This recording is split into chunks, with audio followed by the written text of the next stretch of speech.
Short Game, a podcast about short video games. Typically games under 10 hours, the kind of games that you can finish in an evening or a long weekend, and just in general about how games can respect your time and how video games and other games can fit into a busy life that we all have. I'm your host, Shane Kelly, and joining me are three other fabulous hosts. First off, Laura Nash. I am ready to roll. Haha. Aha! We've got with us Nate Heiniger. Oh, I didn't know we were doing puns. We always do puns, Nate. I crit failed my my intro. And Reagan is with us. Hail and well met, stranger! Huzzah! Have a bread bowl. And that brings us to our topic this week. So I am not normally the one that introduces the podcast, and we're not normally talking about the sort of topic that is going to be on the agenda today. We have in the past done episodes on things that were not video games, but were sort of related to games or gaming in general. We've done episodes on tabletop games, but we've always, I've always hesitated to do a show on my very favorite game, Dungeons & Dragons.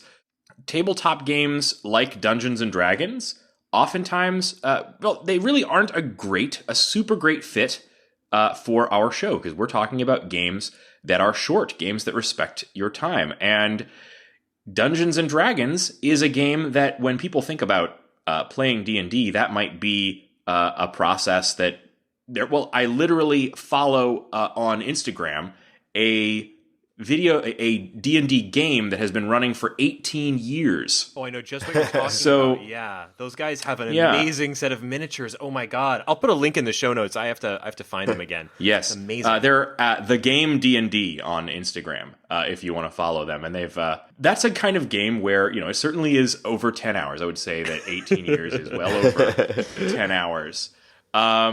And so I don't think also I really need to introduce the concept of like what is D&D, because I think it's permeated our culture at this point. If you play any video games, you're probably aware of what D&D is, because the DNA of Dungeons and Dragons has permeated all of gaming. If you are in a game where you have HP for hit points, which is practically every game, then that's an innovation that was brought out by Dungeons and Dragons. So and if you're in a game that with a fantasy setting, you're playing a game that owes its very DNA to Dungeons and Dragons. So again, if you want to see what D&D is all about, this probably isn't exactly the show for you. The topic today is going to be, how can you play a game like D&D that has this reputation for being an all-encompassing hobby that can absorb any amount of free time that you have.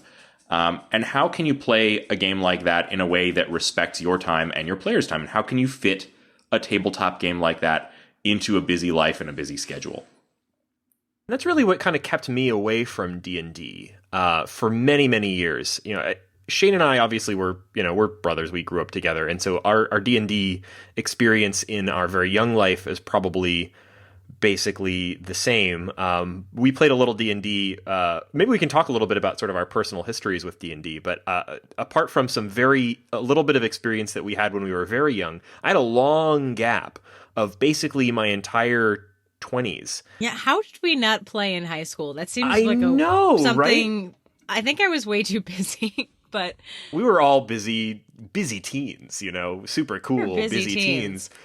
But I played it a little bit when I was very young, and then I didn't really play it almost at all through until I would say within the last sort of 3 years or so, which is kind of crazy to me. Like, so many people, D&D is this thing that they did when they were 13, 16, before they had a car, that kind of thing.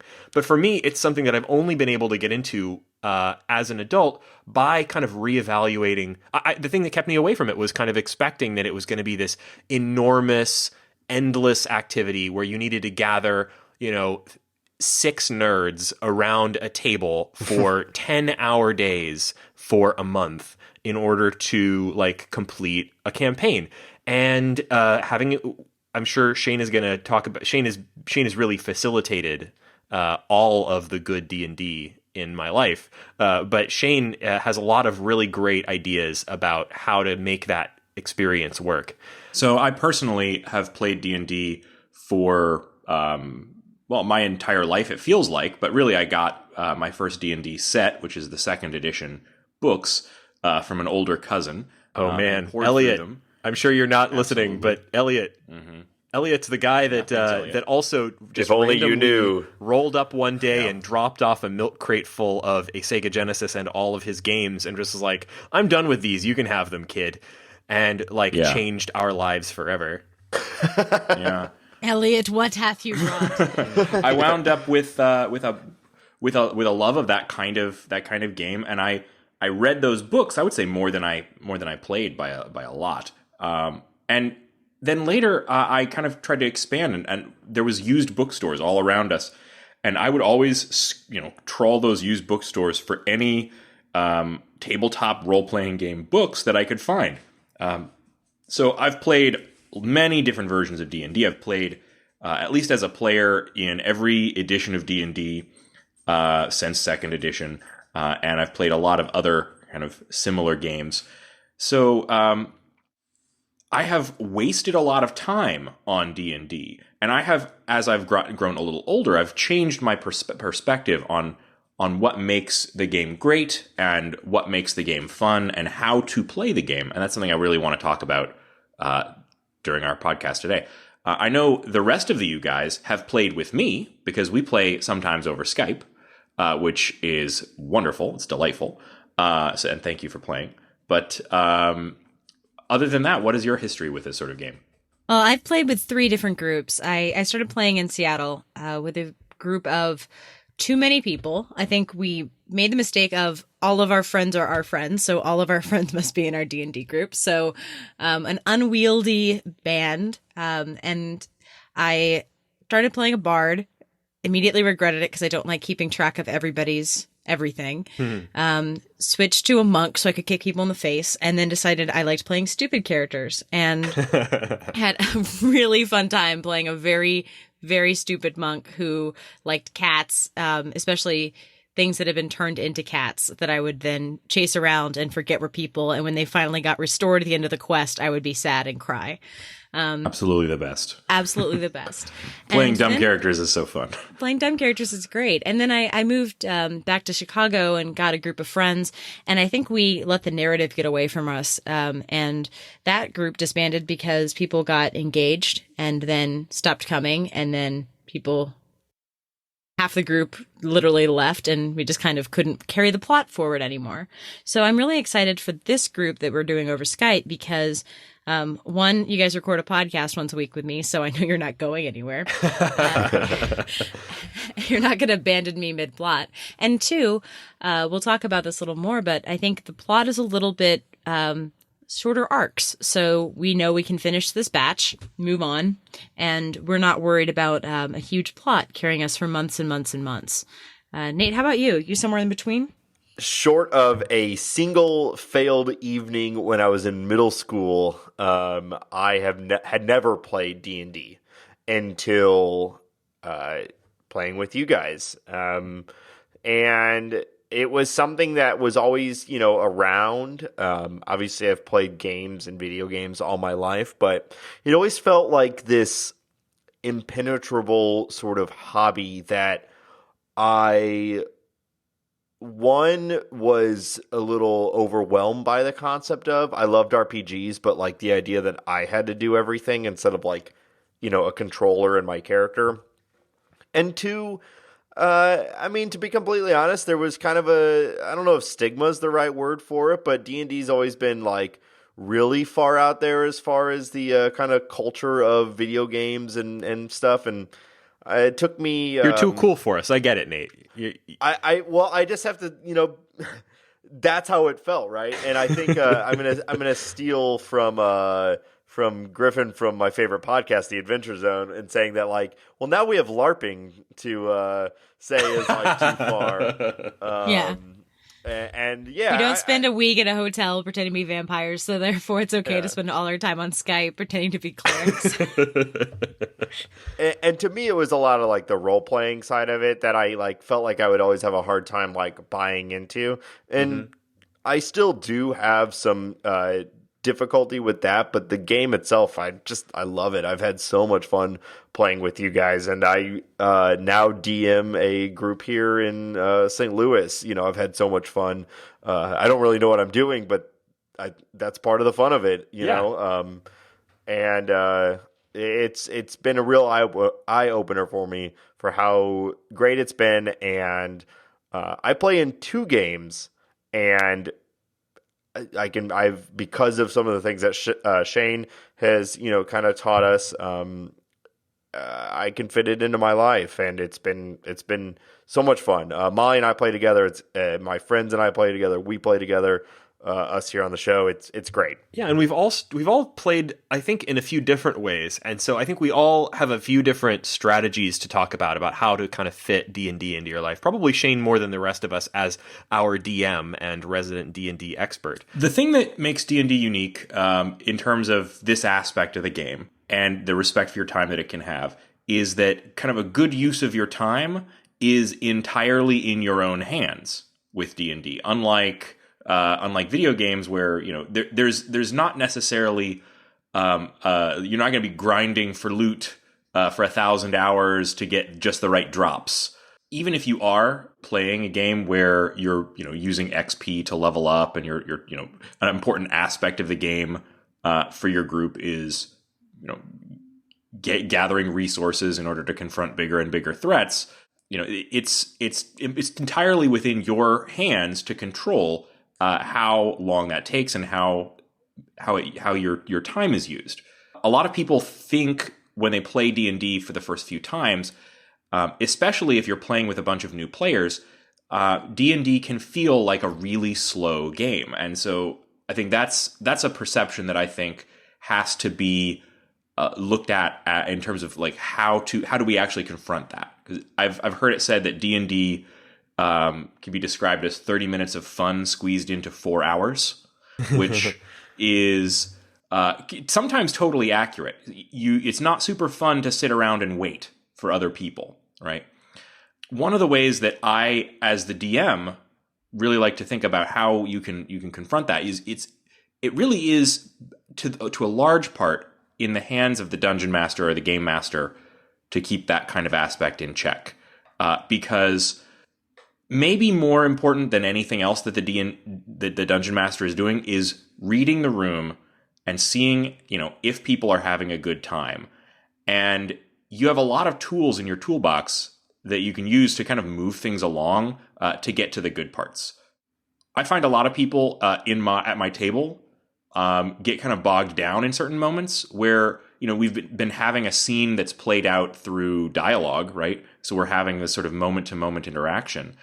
And then it's time to go do something that's going to take a long time, like travel from one city to another. And it's like, oh, well, okay, I guess this is going to take forever. Well, it's in your hands. You can zoom in and out in time, so to speak. You can say, you can have a montage sequence, or you can have a moment where, time jumps ahead by 3 months or 6 months or 1,000 years. It's up to you.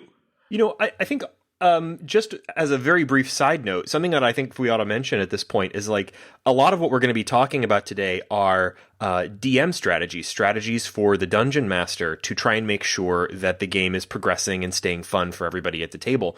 But a lot of folks are going to come to D&D with a perspective, I know I did, that's just like, I'm sure I would love to play D&D, but I don't know anybody who DMs a game, or I don't know how to. I wouldn't want to be the person who like proposes it and is that dungeon master. But like the thing I would say to them is just be the dungeon master that you want to see in the world. Like there's a lot of fun to be had as the DM, and we're going to be talking, I think, primarily about D&D strategies for the dungeon master to try and make sure that you're running a game that adults will want to play with you and won't feel like is a burden on their time and everyone's going to be having a good time even if they've got work in the morning. That said, I think the players have a lot more control than you think. I think that if you talk to the DM and your group about what you want, you can decide when you want to zoom forward. Like I was in a group that was very combat focused, and everyone was expected to have their play their spell or their action kind of pre-prepped and then roll all their dice at once, kind of have everything put together ahead of time because everyone really liked combat in that game. That was how they wanted to speed up the game. Other people speed up the game by making sure that 2 or 3 people are in each scene and other people can go get more chips. Honestly, in Seattle, we had a game where we rotated cooking chores, and that made the 8-person game mean like someone would go leave the room, go, cook for 20 minutes, and then we'd focus on those 3 characters for a little while. That's great. Physically speeding up the game by moving people out of the room. So don't think that just because you're not in charge of the game doesn't mean you can't help make it fun for you. Because if you aren't really interested in one section, think about a way that you can either work on your own character or do something else to keep yourself engaged. Because when everyone checks out, and honestly, the biggest time sink is phones at the table. Oh, yeah. If people are on their phones, then you're never going to get through the game. So little things like that make life a lot better. So you mentioned this was an 8-person game. I've never had a game that was over 5 people that felt like it moved at a good clip. When you get into something like combat, that's where the rules are at their most complex. People are going to take a one round in combat might take each individual person maybe 5 minutes, right? But we're talking about each person's turn being about 6 seconds of time in the game. So it's important to find ways to keep things moving along if you want to avoid that kind of time sink element that you're going to run into. I personally like to have games with no more than like 4 or 5 people. My favorite times to play have been playing with just 3. Which also makes coordination easier. I think a lot of the time, people worry a lot about, one of our 4 people can't make it this week. That's fine. That person has a cool side quest to go on this week, and you can always find some way to make that work. Yeah, one thing we do is if someone can't be there, we just say that person their character is just like really drunk that evening, and they're still with us, and we just all get to role play, what stupid thing is that they're doing instead of contributing to the party. So, they've passed out in the middle of the owlbear fight and they got stomped on by the owlbear, and then we had to spend some time digging them out or whatever. You can include the fact that they're not there in the game. Yes, in one of my games, all the gear, all the stuff they carry around with them is loaded onto the back of a very ornery donkey, and whoever is not there is minding the donkey. But yeah, so that's however you work something like that in fiction. That's one thing. But part of having part of respecting your player's time, part of respecting your dungeon master's time, part of having a good game is making sure that everyone gets the spotlight at a certain point. This is a game that if you were to look at just the rules, it's a little conflict resolution game where dice are rolled, but ultimately it's a game about story. And the reason that D&D has endured for decades is that it offers something that no other game has. And that's the ability to be the star of your own story, playing a character that suits you exactly, and being able to do whatever you like. And having those kind of cool moments that put you and your character in the spotlight on a regular basis turns this from being a game where you're just, moving a little miniature around a board or maybe rolling some dice into something that's like your favorite TV show, except there's one character in that TV show that's your absolute favorite, and they're never going to do something where you smack your head and say, oh, wow, what a boneheaded move. Unless they crit fail. I think everything that my characters always do are boneheaded moves, and that's kind of the fun of it. But that's a representation of yourself. Yeah, but you can't blame the writers. It's true. You can't blame the writers. So, I mean, we've talked a lot about kind of just sort of generally how people can looking at the game in a time conscious way. But I want to kind of dive directly into the person who has the most control over whether time is respected at the table is the dungeon master. And Nate, you're a dungeon master yourself. You run your own game. I want to talk about running a game as a time-conscious dungeon master, strategies for preparation, and that you can use at the table to make sure that you're not wasting time. I mentioned prep because I think prep is probably the biggest time waster for D&D. It's not bad to prepare for your game. It's good to prepare for your game, and in fact, sometimes it can be very fun. But the preparation that you do should be preparation that makes things better at the table.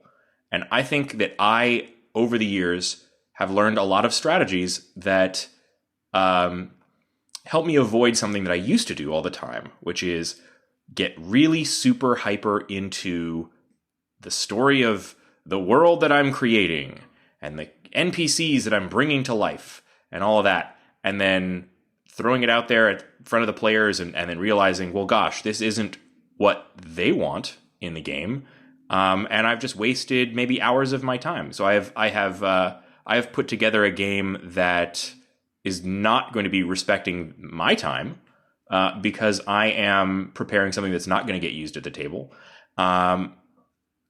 So what is the dungeon master, Nate? What do you think the dungeon master is responsible for at the table? Oof. So I've only been doing this for a little while, but I would say for me, it's prepping I try to get the busy work out of the way that I can foresee actually happening. You can't really prep for characters, what they do, but if I know there's going to be fights or the potential for fights, I want to make sure that I know who will be involved in the stat blocks and things like that, and that I have the different avenues that my players could go ready. So I don't have to say, hold on just a minute, let me do a little bit of research. Give me just a minute. I don't know. Oh, you went that way? I didn't see that coming. Hold on, everybody go take a break. We'll be ready in 10 minutes. Yeah, absolutely. And now, Nate, when you're playing, I know you're playing mainly from kind of pre-published campaign modules, right? So that can present a problem if you haven't figured out what's at the end of this hallway, and they decided, well, we're going to charge down this hallway. Then you can get stuck, kind of flipping through pages in a book. Yeah, and so that's actually my recommendation for anyone out there that is afraid of doing D&D. And they want to do it, but are afraid of finding a DM. First of all, like Reagan said, do it yourself, because there's a lot of resources, and there are these fantastic preset adventures where you get to manage the game and you have tons of creativity, but it is not up to you to develop the world or develop the story arc. You get to run it, and there's a lot of chances to make your own mark on it, but it is not as daunting as going from scratch like a veteran DM like Shane will do. So for me, I make sure that I know the book, and they're in digestible chapters, which is another thing that I try to do. For me, in a session, I set goalposts or like finish lines, because we do play in very small sessions. We'll play on a weeknight. People work in the morning. We want to be done. We'll set small goals to meet for, tonight. They will accomplish one of these three things. Once that's done, we'll call it a night. And so I prep those areas. They hit one of them. We accomplish it. Good game. It was a lot of fun. See you next time. Yeah, short sessions can be harder than long sessions, I think. And setting like reasonable goals is a big part of it. If you're thinking you can like tackle an entire like multi-room dungeon with like 5 combat encounters and like multiple levels and stuff in one session, well, if that's your goal, you're either going to be playing for a really long time, or the dungeon master and all the players are going to have to be on the same page about how they want to tackle things. You're going to have to say, okay, we're here to bash heads, and keep your dice in your hand. We gotta be bashing as many heads as we can. Really, I find it's much more fun to kind of let things go with the flow. And so with short sessions, keeping one eye on the clock is always very important. That's really a tip for dungeon masters, is to go through, if you are planning something, have like a hard out in terms of different scenes. Like if you've got like a few scenes that you think are going to play out in a particular session, think about how long each one is going to take, and think of a way to bail on each one if it hits a certain time. It's good to know have all those notes and stuff at hand, but it's also very important to be able to kind of react on the fly and rewrite. If you've got something that needs to, as the DM, it's more important that the session itself feel good than that you hit every piece of that pre-published adventure. Cutting 5 orcs from the orc encounter, no one but you is going to know. And the worst thing that could happen is that the players breeze through a fight with some orcs and feel good about themselves. Right? Yeah. You mean you were letting us win, Shane? You were letting me win? It's actually this is the unspoken job of the DM, is that you're supposed to present an interesting world. You're supposed to put up incredible challenges, and you're supposed to lose. Yeah, I guess so. I thought it was weird that huge orc fortress just had one sleeping orc in it when we encountered it. Yeah, guarding that chest with all the gold. Yeah, it was quite fortuitous. That did not really happen. I kind of love that feeling that when you get to the end of a session, like that's something that, and I don't want to blow smoke, but Shane does really, really well, is that we tend to end on a high note every time, and that's sometimes that means that we end an hour before I thought we were going to be done playing, but it's just we find it feels so much better to end a little early on a really good point to end on. Than to, try and slug through something that, once everyone is then tired looking at their phone and thinking about, am I going to get enough sleep tonight? So much better to have a shorter session and have a good out on a moment that makes sense to like leave it. Like, a good positive, like a moment of glory, or even better, a cliffhanger. Yeah. Of you open the door, you bust through, and then suddenly, oh no, it's a beholder. The worst way to end, I think, is in the middle of a fight. Oh, like, correct. No one's going to want to pick things back up in the middle of a fight. And if you're thinking that you're going to have to do that, find some way to just bail. Like, have the enemies run away. Have a bigger, badder enemy show up and chase people off. You're the DM. You can do whatever you want. Nobody's going to question how you wrapped up. And if you're ending, you can figure out how to resolve that later. Like, you can have that big bad a week or two, and you figure out what the stats are for that big bad, over the weekend. Like, figure that out later. You can when you're picking up next time, you can explain anything away. Yeah, one thing too that has made it significantly easier for me as someone who's not only new to the game but new to DMing, is the amount of resources that are quickly available online. Absolutely. So there are, I play with a laptop in front of me.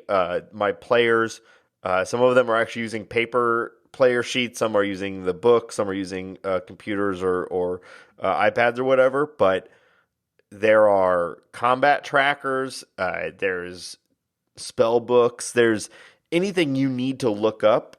It's a search away. So if you don't know something, no problem. I guess I'm old school because I totally, except when I'm playing with you guys over Skype, I do not play with a laptop in front of me. You've been doing it for a long time. Yeah.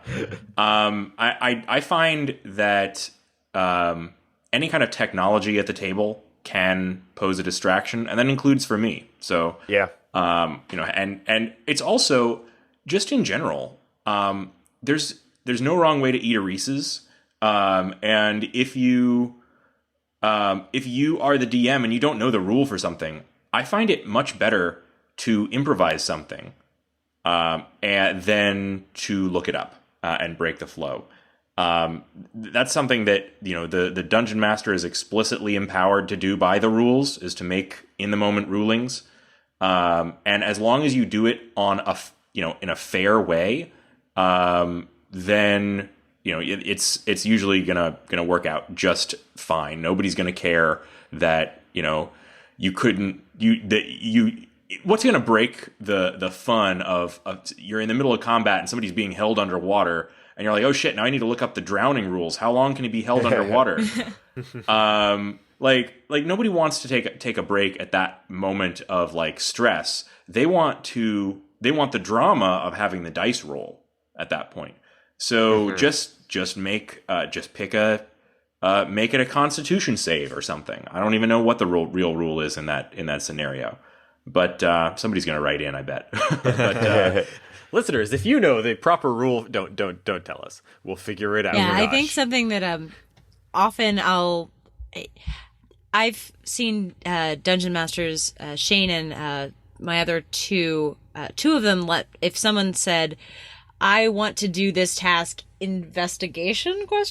They would either correct quickly or say, make a case for why it's investigation and you can do it, rather than spend 30 minutes of, let me check. I'm going to go check the concordance, which one of the other DM did, and it slowed down the game so badly because he was so worried about being a incorrect dungeon master that he really slowed down the gameplay. And I will say that 4th edition of Dungeons and Dragons was quite complicated. 5th edition is more theater of the mind, so you have a lot less worry about the rules for an attack from a diagonal than you did in 4th edition. So I think that also made it a lot easier. It's a less logistical challenge and much more of a, do you want to do something cool? Can you justify it? Please justify it, because everyone wants you to do something cool. Totally. There hasn't been such a great time to get... Now, this is a bit of a sidetrack, but there hasn't been such a great time to get into Dungeons & Dragons in at least a decade, because probably 2 or 3, because 5th edition is great. 5th edition is, first of all, the books are not very expensive. Now, I'm not sure that's a big change, but like I got into it. I got into it and was surprised how like it wasn't a big deal. You know, you can buy a player's handbook for like $30-$40, and that's really all you need unless you're the DM, in which case you need one other book. It's really simple. You actually don't even need that. There are free rules online that you can use to play. Yeah. I've got the Dungeon Master's Guide and hardly use it. Yeah, and the books are super good. Like, I have read through a lot of role-playing game books, and this is just night and day better than almost anything else I've ever read, both from just like at the table playing, like, this is more fun kind of way, but also just in terms of the books themselves. There are things I love from every edition, but I definitely think that's a part of it, but I just really think that D&D in general is having a moment right now. The 5th edition is a really high quality product. They've done an amazing job with it. They're continuing to do a great job supporting it with new adventures being released all the time, and they just had their digital tools, D&D Beyond, go into beta, and I've tried them out and they look really great.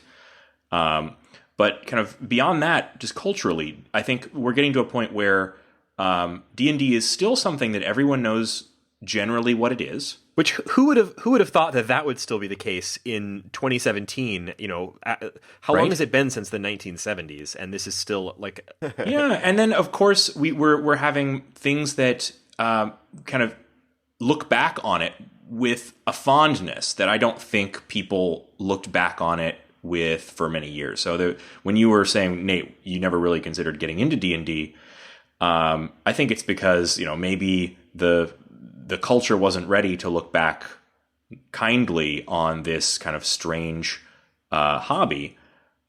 But now we've got things like Stranger Things making big, big news with people getting excited about the idea of like, well, hey, that does look like fun, doesn't it? Those kids were playing D&D. I remember,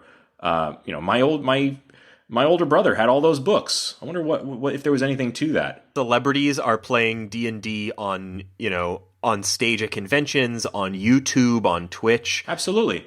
I've had players in my game who have never played D&D before, but have watched hundreds of hours of D&D being played on Twitch. They watch a lot of Critical Role. And I think that's actually the biggest change. The fundamental biggest change to D&D today is that seeing what the game looks like when it is played at the table is accessible to people, whereas in the past, it never was. Yeah, and like Dan Harmon and those guys who are like really funny and really popular that are showcasing how silly and like stupid in like the positive way. Like it's just so the situations you get in D&D with your friends are unlike anything I've ever done in any sort of capacity, where everyone's laughing so hard at the most absurd of situations that you put yourself in. It's so funny. I'll also say that there's a lot more acceptance for a game that doesn't take itself so seriously. I think if you just read the books, you would think that D&D is very much about serious people on serious quests with serious voices and doing serious things. And I think that there's been more acceptance of being goofy or funny or silly and getting into absurd situations and not having the pressure to have your entire group be heroes or protagonists. You can be a lot more. We're kind of a group of side characters in many ways. Mm-hmm. No one has to play the bland hero. And I think that D&D in the past has a bunch of baggage and a bunch of like the heroic epic quest that must take 35,000 hours to complete. You don't have to do that anymore. You can be a mercenary. You can just want treasure. Yeah, no one takes the like bizarre mid 80s like demonic panic stuff seriously anymore. And also like we're past the 90s period where the only people who were like actively playing D&D in the 90s were like super serious about it. Because they were the ones who'd survived the 80s when everyone thought that everyone who was playing it. Like I think it was like the 80s killed off a lot of the childlike fun of D&D because just of how it was viewed in the culture, and it took a long time for that to come back, but now it's back. And you know, it's just a really fun way to spend some time with your friends. And it, you know, yeah, excuse me, Scourge Hammerkill Jr. is a very serious character, and I feel like you're disrespecting him. Scourge is great. We all love Scourge Hammerkill Jr. When I heard that you wanted to play a half-orc bard, my eyes rolled, and took me a while to fall in love with Scourge Hammerkill, but fall in love I did. Junior. So I want to kind of throw out some tips for people who are maybe interested in getting a game started. Really, maybe we should have led with this, but you can always fix that later. Well, no turning back now. So I want to talk about to people who might be considering being a dungeon master or trying to find a game. So first off, I want to start with, if you're thinking about being a dungeon master and running your own game, good on you. The game needs more people who are willing to organize. But you should know up front that there are two parts to being a dungeon master. The first part is running the game. And the second part is herding cats. Particularly with adults. Yeah, we're talking about this for time-constrained adults, right? So there are tools that can help you organize people to get together for this kind of a thing. But imagine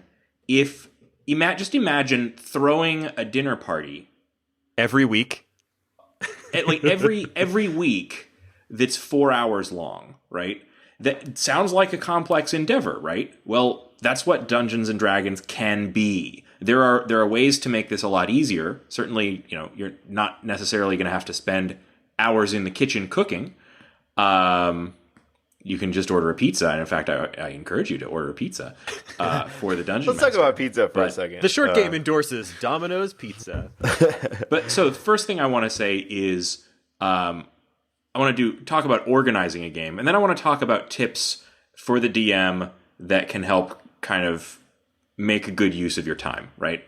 So when it comes to organizing a game, we've talked about there are more people interested in playing D&D today than there were, 5 years ago or more. This is a great time to be starting a new game. First off, I would just say go on Facebook or on Reddit and look for, they have LFG groups, right? Looking for looking for game groups. It used to be that if you wanted to get a game started, you would go to your friendly local game shop and put up a flyer. And that is still a super great strategy, and you should probably do it.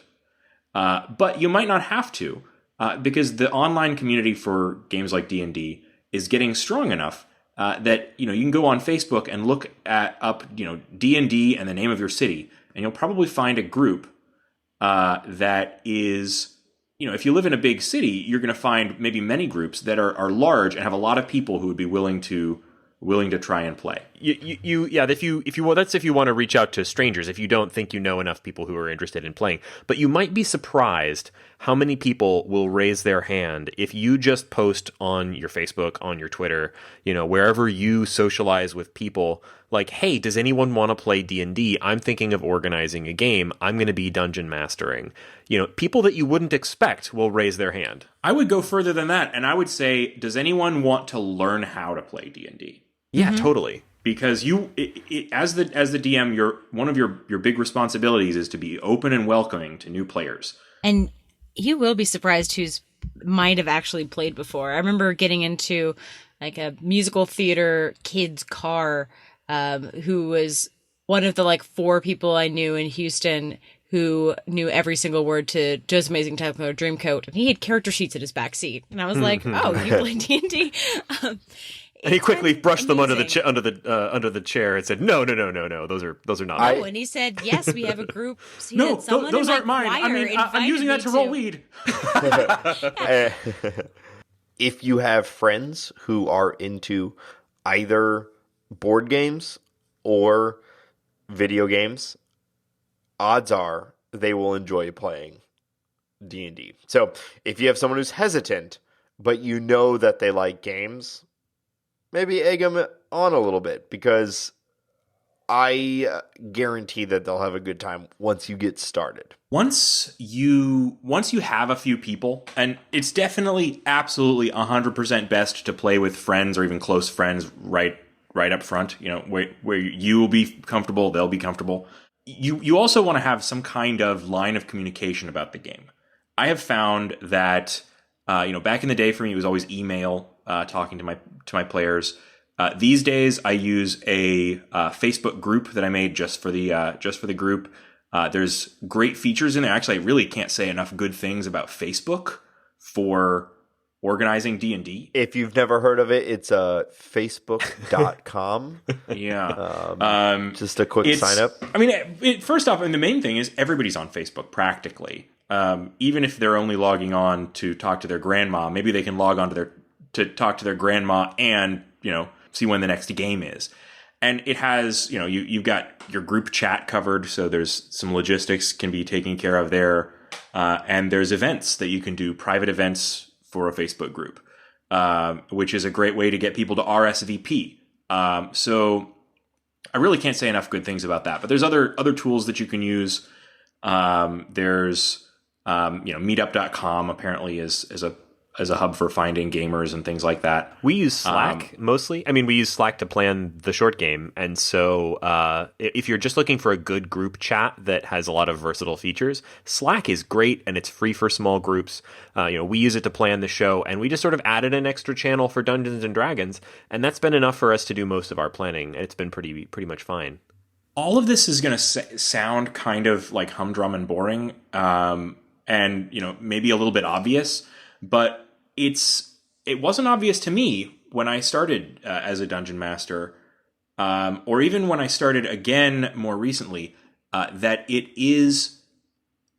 huge part of the job of the DM is not just to be the judge at the table, it's to be the organizer in general.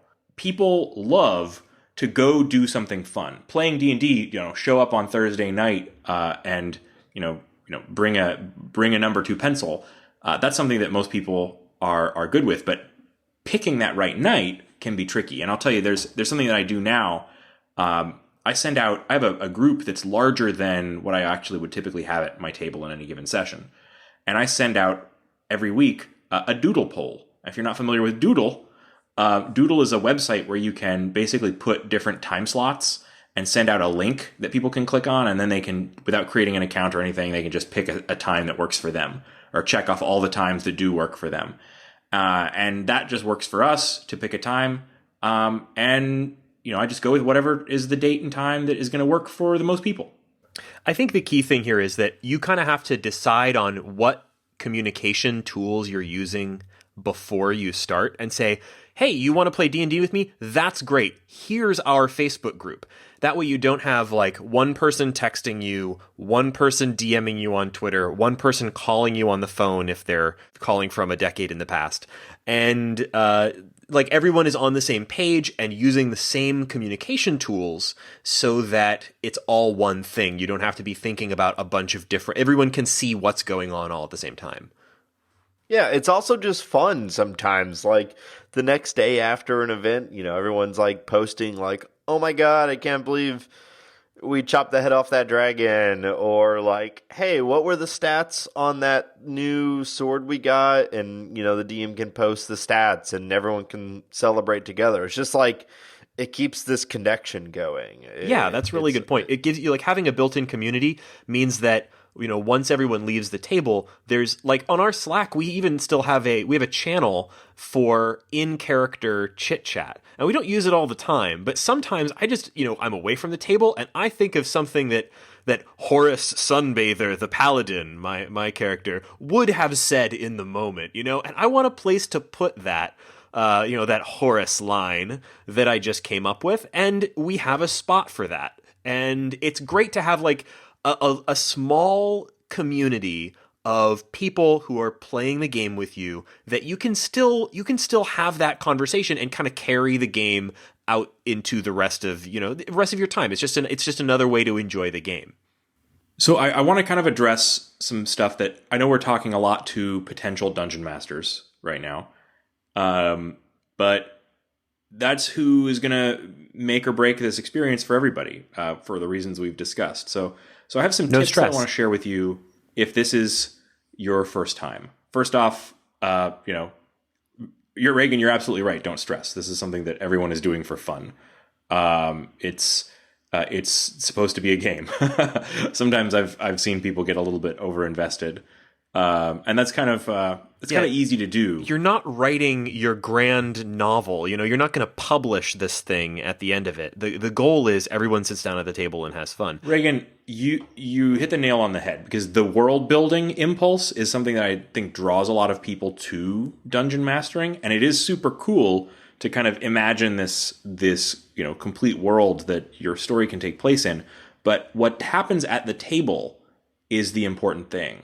And the story that comes from the players is much more important than anything that ever happened outside of what those players are doing in your world. I've sat down for a game that I thought was going to be, some high flying action, and then had my dungeon master at that time basically unload 30,000 years of history, starting with the creation of the world. and I, that game fizzled real fast. So my tip here related to this is start small. Start small means start with maybe a town and know who the people are in that town, and know what the trouble is in that town. A small town in trouble is the way to start a D&D game. If you're going to do a one-shot, or if you're even going to start something bigger, you want to have a small area with like not a lot of like complex backstory that needs to be explained. Something with a straightforward goal. And there's a lot of really good like material that you can use for this. I have my actual DMing experience is pretty minimal, but the few times when I have DM'd, I've always worked from one-shot published adventures. And something that I'll try to make sure we have a link to in the show notes is that, obviously there's a lot of great published material that you can go out and buy. You can get, things from Wizards of the Coast, and there's a DM's Guild, which is a website where you can go and buy like sort of homebrew published adventures by other people. But there's also a lot of really great stuff. One of my favorite resources is I'm going to get the name wrong, but or not at all, but there's a contest every year for one-page Dungeons and Dragons adventures, where somebody has to create a Dungeons and Dragons adventure, including all of the details you need to run it, as well as the map, and fit it on a single sheet of paper.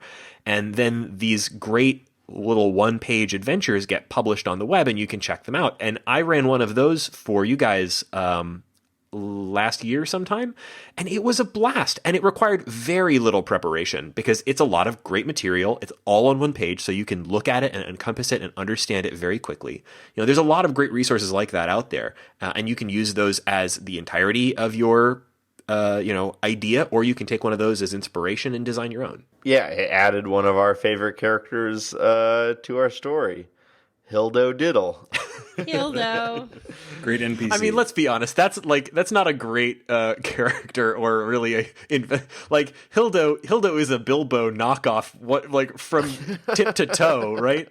But we had a lot of fun with him. You created a character that we wanted to keep around partly to annoy you, and that is what dungeon mastering really is. Exactly. Hildo. Well, that kind of brings up, because I know he come from entirely on that one page. So it's a lot of it is about improvisation. And in order to have successful improvisation at the table, you have to be ready for it. The number one thing that I have to have when I'm getting ready to sit down to play some D&D is a sheet of paper with some fantasy names scrawled on it. Because if I realize that there's, suddenly we're talking to a new wizard and I don't have a cool wizard name made up, then what's going to happen is I'm going to look down at my keyboard and have my eyes fall on the letter S, and I'm going to name that wizard S-Key. This is a literal thing that happened. Wizard S-Key is our most annoying character in our D&D campaign, and it was many sessions before Shane confessed that S-Key was because he didn't have a name prepared and glanced at his keyboard. It works. Esky the Wizard is great. But actually, that's a great hot tip.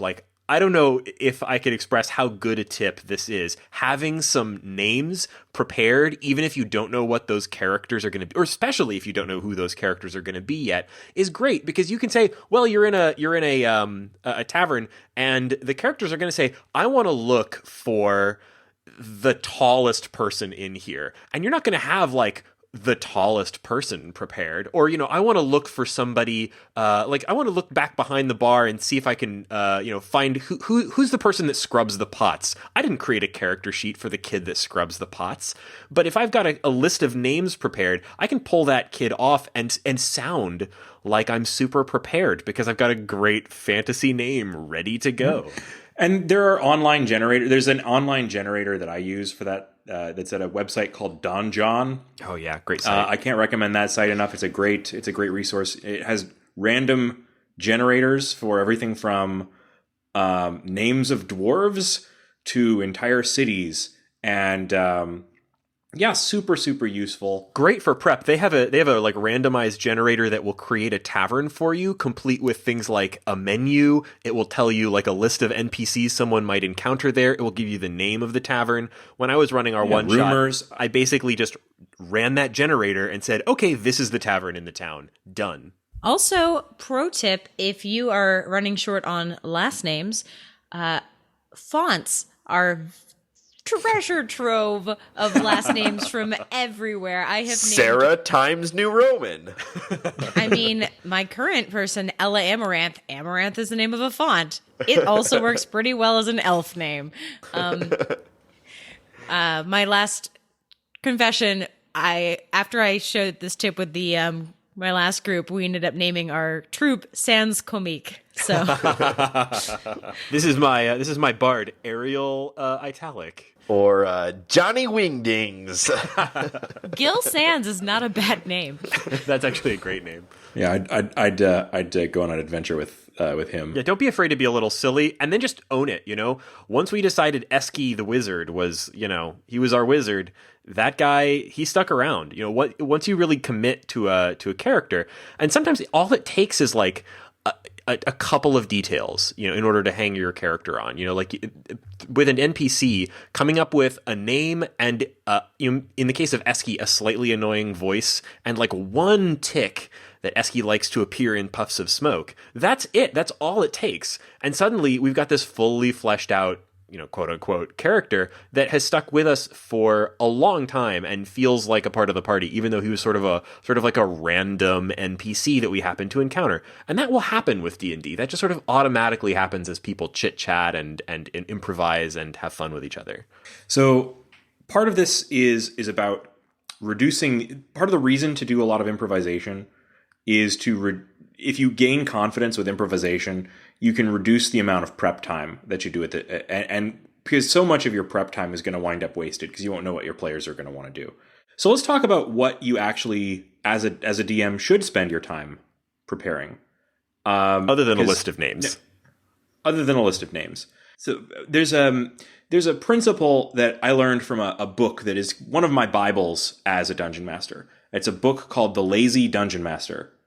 By Mike Shea, who goes by Sly Flourish on Twitter. We will have this is a really great book. A link to this book in the show notes, and also hopefully to Sly Flourish's Twitter. He's great on Twitter if you're interested in DMing. Absolutely. And he also D&D has generally. his own podcast as well, which is definitely worth listening to.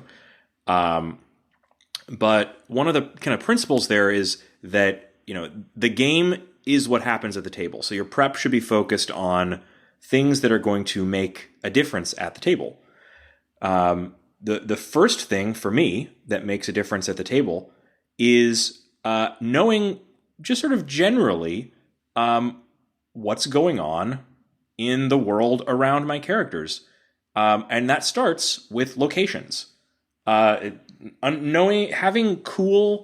something cool that's going to be in any place. Like if you have a scene that starts in a tavern, this is a fantasy world. There better be something cool in that tavern. There has to be like a griffin head hanging on the wall or something, right? There has to be some high fantasy element to every scene, something that makes it dynamic. And if this is going to be a place where something dramatic happens, like a fight, well, you have to step that up even more. Thinking about this kind of thing can easily be left by the wayside. And then you have your players wind up, okay, well, we're having a fight. It's happening in the street. What's in the street? Nobody's here. There's no carts going by. So you might as well be fighting in a featureless void, right? But if you take the time ahead of time to come up with some cool locations that you can use, an ancient crypt, where ghostly smoke rises from the ground at all times, or an old saloon that is owned by a woman who's 1,000 years old. So a perfect example of this, and this is from published material, but Shane, you may have to, what's the name of that Durnan's Tavern? The one that's getting, the book is going to be about really soon from the Yawning Portal. Yeah, so the that's Yawning Portal. Great, perfect example. That's, you can start with, this is a tavern in Waterdeep, but in the middle of the tavern, there's a hole in the ground that goes down into a dungeon. And then from that, there's all these details that can come out of that. Okay, why did they build a tavern on top of a dungeon? Who's this guy that runs the tavern on top of a dungeon? Who built the dungeon? What's down inside the dungeon? Do people have to pay to go down into the dungeon? Are they charging admission to the dungeon? And everything kind of grows out, and in fact they are. And everything kind of grows out. Is there a roller coaster in the dungeon? Yes, there absolutely could be. And that's a great setting. And which is why it's something that's like appeared in multiple published D&D things. And I will mention, if you're not keeping your ear to the ground about upcoming D&D products, there's a book coming out soon that I'm really, really excited about called Tales from the Yawning Portal, which is a collection of popular adventures from older editions of D&D, mostly shorter ones, I think, that have been updated to 5th edition and all kind of centered around the Yawning Portal Tavern as a kind of a framing device. But the Yawning Portal in particular is like a great example of this idea. Like every location, no matter how mundane, a tavern should have something fantastical in it that will ignite people's imagination. And even if it seems sort of random, there's a hole in the middle of this tavern that goes down into the domain of a lich. That's perfect. That's perfect to kind of expand your world and make things feel alive and make every scene memorable. Absolutely. Coming up with, and you can reuse those. Like prep, coming up with cool locations is never wasted, because you can always go back and reuse that with some slight changes. The other thing that's super important to make your world feel real, to prepare ahead of time, is to understand who your NPCs are, and what their motivations are, and thinking about what they're doing, even when they're not. When they're away from where your players really are. So it's important to know. It's important to know, like, what's the bad guy doing right now? What's he been doing the last little while? Why do the people that are in? Why are these people in conflict? Why is this orc tribe here? Even if you're just having the players plow through a bunch of orcs.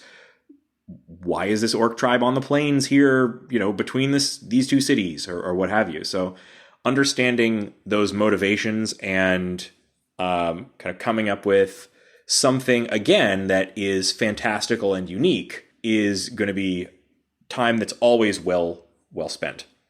You can think big, but know that your sessions will be small. So you can plan for your main bad guy's doing this, but this evening we're playing, well, they're probably just gonna, my players are in this orc camp. We're probably gonna spend the most of the time in this orc camp. I don't have to plan every single major plot change right now. I just need to make sure that the session I'm doing tonight is fun for myself and for my players. And your sessions are built on a cadence that you want. Shane said earlier, a lot of groups play every week, but you don't have to. You can play every 2 weeks. You can play once a month. When I first started with my group, we were doing weeknights, and it would be short sessions, and we were trying every week, but it just didn't work for everyone's schedule. So now we stick to weekends. It's less often, but we can go a little bit longer, and it works for us. There's a little bit of recap at the beginning because it might have been a few weeks since our last, but, that's fine. That's actually the third thing that I think is the best use of your time preparing. And this is maybe not even something that people think about when they're thinking about preparing for the next session, but recaps of the last session are extremely valuable. Having a recap that reminds people of what the stakes are and what's going on will help the players get re-engaged with your game. And also reviewing your notes of what happened last time. And if you're improvising, you should be taking notes. Like if you pull a name off of your list and if you find out that you pulled a name that says like Lothar Switchtop is the gnomish adventurer that I had to make up on the fly because they wanted to hire someone to help to mind the donkey. Yeah, to mind the donkey, right? So if I come up with that, it's important that in the moment I write that down and take a note about anything relevant that I need to remember about that character. A really good strategy for an improviser as a dungeon master, or even someone who's not improvising, is don't make something new if something old will do. Don't come up with a new location or a new NPC if you can reuse one that the characters already have a relationship with. So it's much more fun if someone even if you're rolling into town for the first time, if somebody that you see there is, you can plausibly come up with a reason why someone that the players already know is there. That's way better than if you are, rolling into town, and now you have to introduce all these new, totally brand new characters. Like, how did Eski get to Daggerford before us? That jerk. And that's a great moment, you know, seeing somebody that you've seen before. You already have a existing relationship with them, and you don't have to explain who that character is to your party or give them a reason to care. There's already like a built-in thing. That's such a great tip. It pains me as a brother to give compliments to Shane. It really, truly does. But this is something that Shane does really well. Just this idea of like giving great recaps and reintroducing things that have already come up in the past and you know, in new contexts. You know, you don't have to be writing down full character bios for every NPC that you know run across. But as long as you remember that that gnomish dude who loaded the wagon, you remember what his name was and some detail about him that's memorable enough that the players will remember that he existed. Introducing him again is far better than coming up with yet another gnome. My rule of thumb there is like 3 unique things. So for every place, for every NPC or whatever, I like to try and come up with 3 unique things that define them. And you know, you can come up with like 1 or 2 and then like add on later. But if you hit that point, you've got somebody who will be recognizable to the players when they come back to it. I've had situations where like I just needed to wrap combat early, and so and you know, it was already clear that the fight was lost, so I decided any remaining enemies were going to try and get away. Well, players didn't want to let the enemies get away. And it seemed like they were going to be spending a long time chasing this one last straggler down. And so I decided that straggler had a cloak of displacement that enabled her to escape, right? Well, not by bringing that one random mook back later. So this cloak of displacement, that's something unique about this character.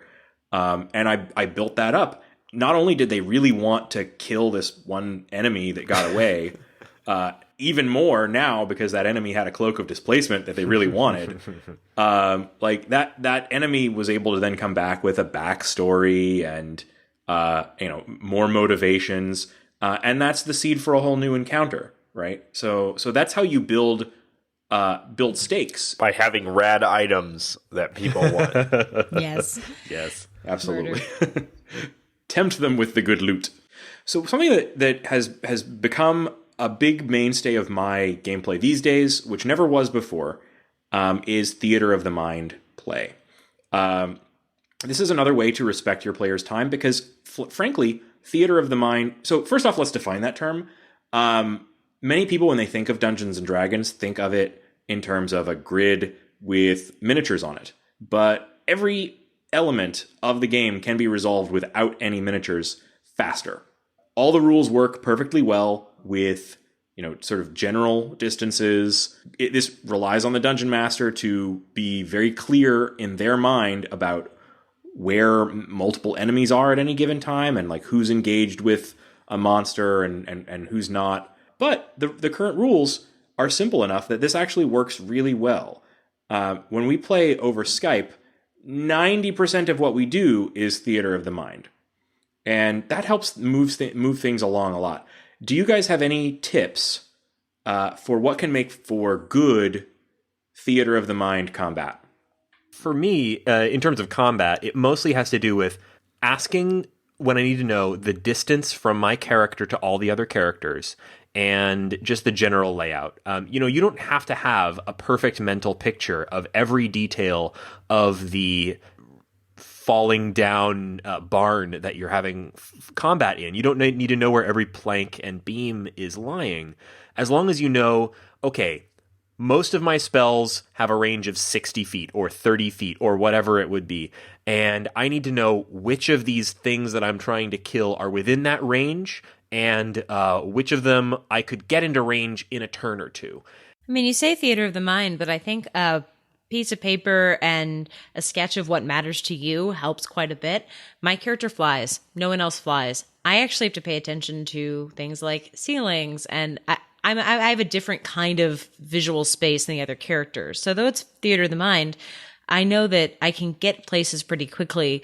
For me, it's more keeping out of range is a bigger deal.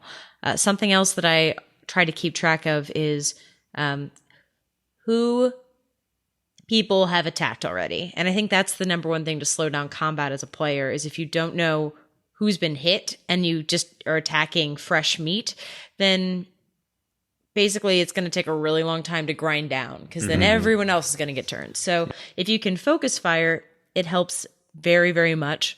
And also it's a lot easier to say, I'm going to attack the guy that just got hit. Yeah. So that brings something up for me. As the dungeon master, like, when I do the theater of the mind style combat, a lot of what I hear from my players is like, okay, who's already wounded? I'm just going to go and hit that person.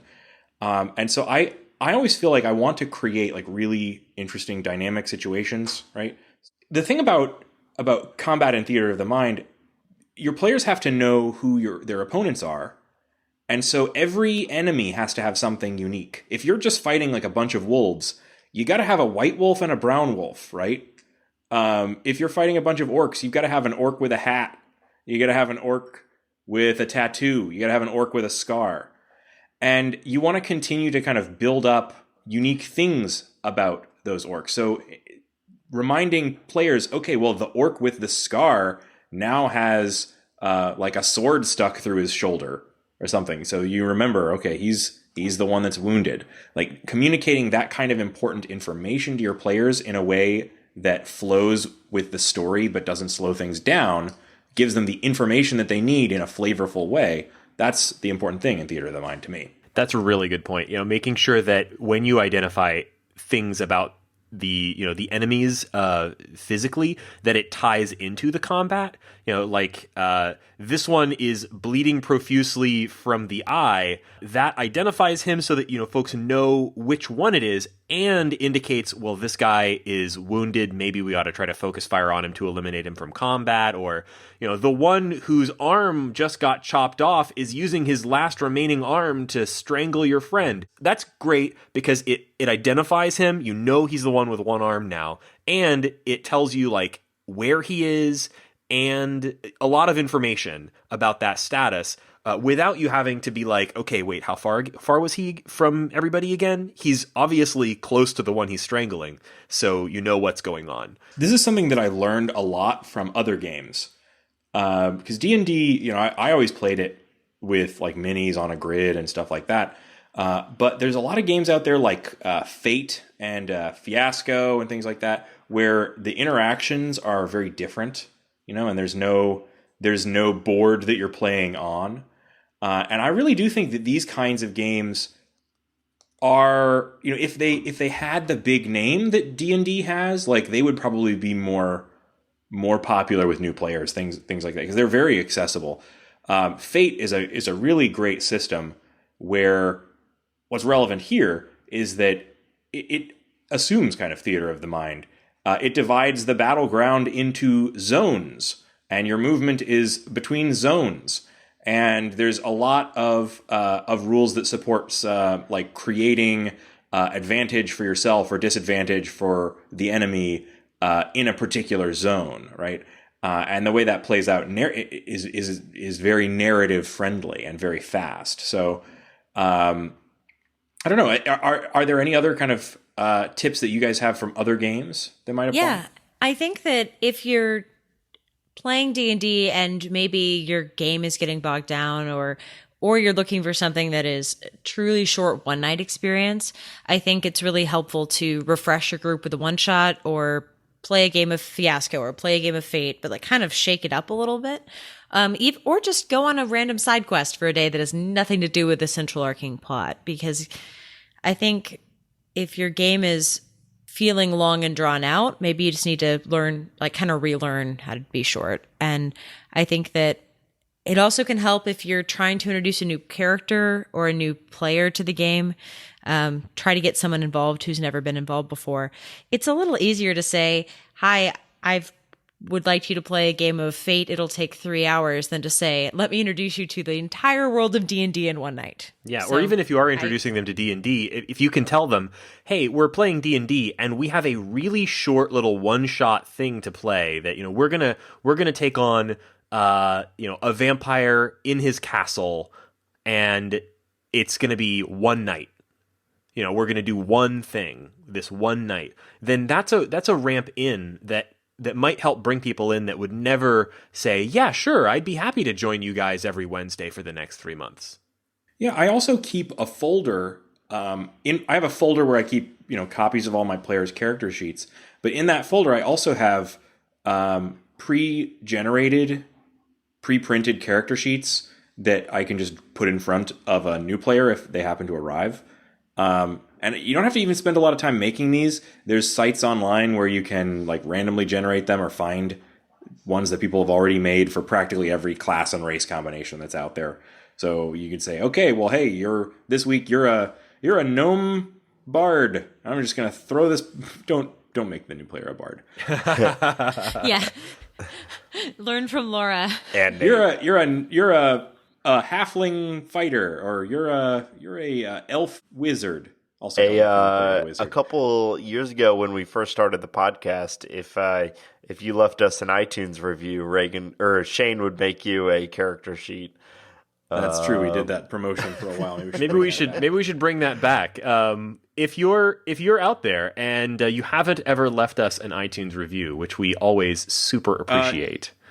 This time I'll come up with a D&D name for you, because the last time that actually took me way too long, which is why we stopped doing it. Oh, okay. Your very own D&D name from great Dungeon Master Shane. If you leave us an iTunes review and let us know about it. Yeah. So one of the things that, since this is probably our only episode on D&D, I do want to share with people outside resources that you can find. There's a ton of resources for people who are interested in playing Dungeons and Dragons. So first off, I mentioned Sly Flourish right up front. He does a lot of great articles online. In fact, I can highly recommend his recent article on encounter building. The rules for building combat encounters and balancing them in D&D are one of the places where the rules are the most complex and where I was spending a ton of my prep time. But he has some alternative things that basically get you to the same result with a lot less work. And on the subject of kind of setting up your encounters, there's also online resources that you can use. Like there's a website called Kobold Fight Club at kobold.club that you can use to basically, you tell it, hey, I've got 6 level 4 players. How many orcs can I put them up against before it becomes deadly? That is a great site. It's a little their UI is a little, I don't know, tricky to use, but once you figure it out, you kind of have to read the little README on it. But once you figure it out, it's an incredible resource. You can you can put your players and their stats in, and then it will track for you.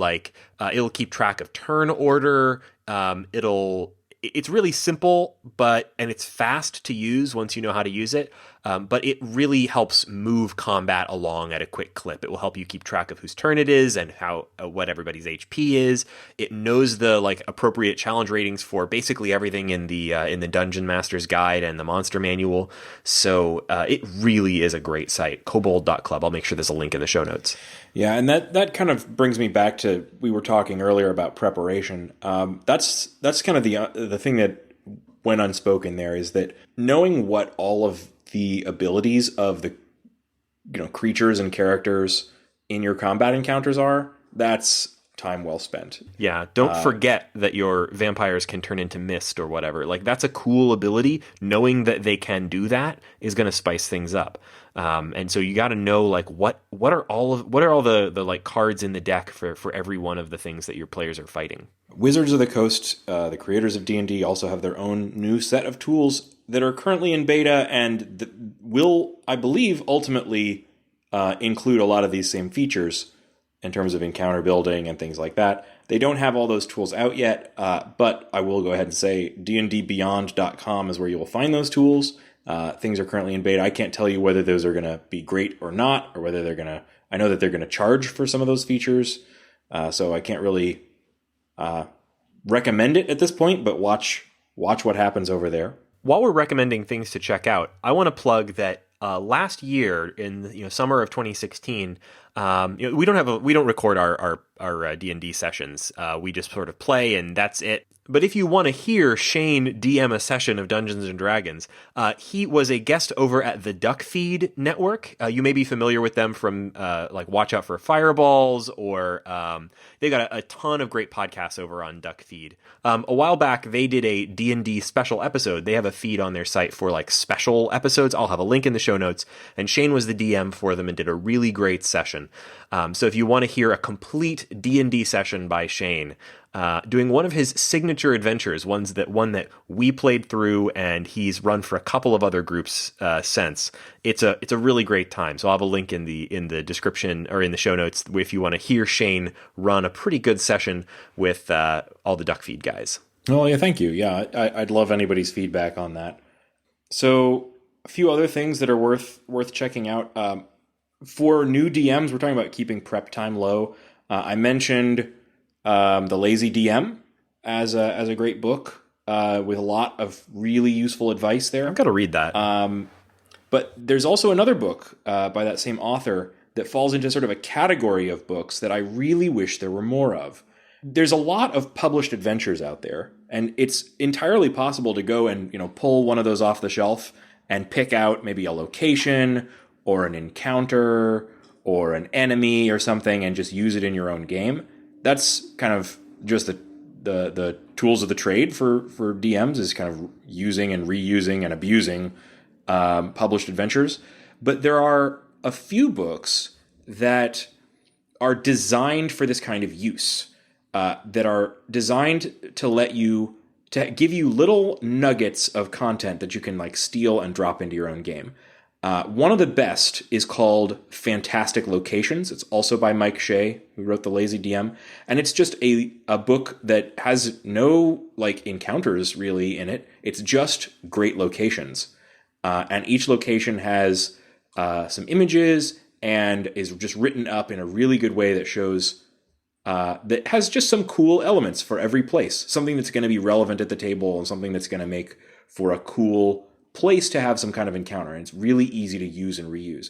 There's a couple of other books in this style. One is from Kobold Press, and it's a book called Prepared with an exclamation mark. And this is just encounters that are for every level from 1 to 15. They have like 1 or 2 encounters that you can just drop randomly into your campaign. One of them in there I've used and is like I've actually used 2 of those in you guys' campaign, and I'm not going to tell you what encounters they were. But there's one that I used in my other campaign that is one of my absolute favorites. It's just goblins. It's where you drop hints about the impregnable fortress, and it turns out that the goblins' impregnable fortress is actually a cart that they flipped upside down, got some arrow slits in, and then dug a big hole underneath. That's awesome, right? And it's a memorable encounter with some great NPCs, level appropriate, a great way to make an encounter with some low level enemies, something fun that stands out, right? So books like that are great. There was one in 4th edition called The Book of Challenges that had a lot of that you could probably still use today. That has a bunch of puzzles and things like that you could drop in. And if anyone out there in the publishing industry, the RPG industry is listening, we need more books like this. There's also a lot of reusable content like that in places like the Dungeon Masters Guild now. And the Dungeon Masters Guild is kind of an offshoot of DriveThruRPG, which is a website for people who create homebrew RPG content and then sell it as a PDF on an online store. And the Dungeon Masters Guild is one specifically for D&D, where not only can you do that and sell your own content, but you can use Wizards of the Coast trademark stuff in the content that you're selling. So you can actually make something about a beholder or that takes place in the Forgotten Realms. And I think that's pretty awesome. There's a huge, great, thriving community with tons of great authors there. and I steal and buy stuff. I don't steal stuff from the Dungeon Masters Guild. I buy stuff from the Dungeon Masters Guild and then steal the ideas for using my campaign. It's an amazing set of resources. Like, it's never been easier to do this stuff.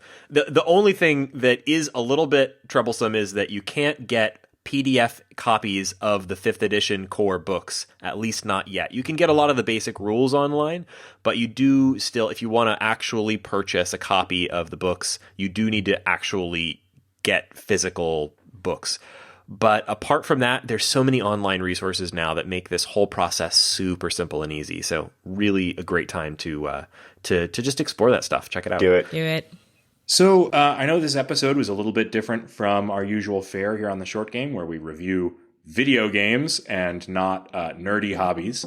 But was this something that you liked? Was this something that you don't like? I'd love to hear your feedback, either on Twitter, which I think is the best place to reach us, or on our Facebook page. What are we doing next week? Do we have a game set up other than Breath of the Wild? Man, Breath of the Wild has like wrecked this podcast. We are I can barely tear myself away from it to play other short video games. So we'll be playing something that's probably not 8 hours next week. But we haven't decided on it yet. There's a couple things in our queue that we're kind of deciding between, but I think that it will be up to the Breath of the Wild folks to find out how long they will tear themselves away from the Switch/Wii U. Yeah, you can find all of us on Twitter. So the show itself is on Twitter @_shortgame. I still don't know why Reagan decided to start our podcast Twitter with an underscore. I think it looks dumb. It's ESPN's fault, I believe. Yeah. You can find me on Twitter @8bitshane. And Reagan, where can they find you? @Reagan K. That's RAYGANK. Ray Gang. Yeah. Ray Gank. Laura, where can people reach out to you? You can find me on Twitter @LauraJNash. And Nate, where can you be found? @NateSTL. And see you next time on The Short Game.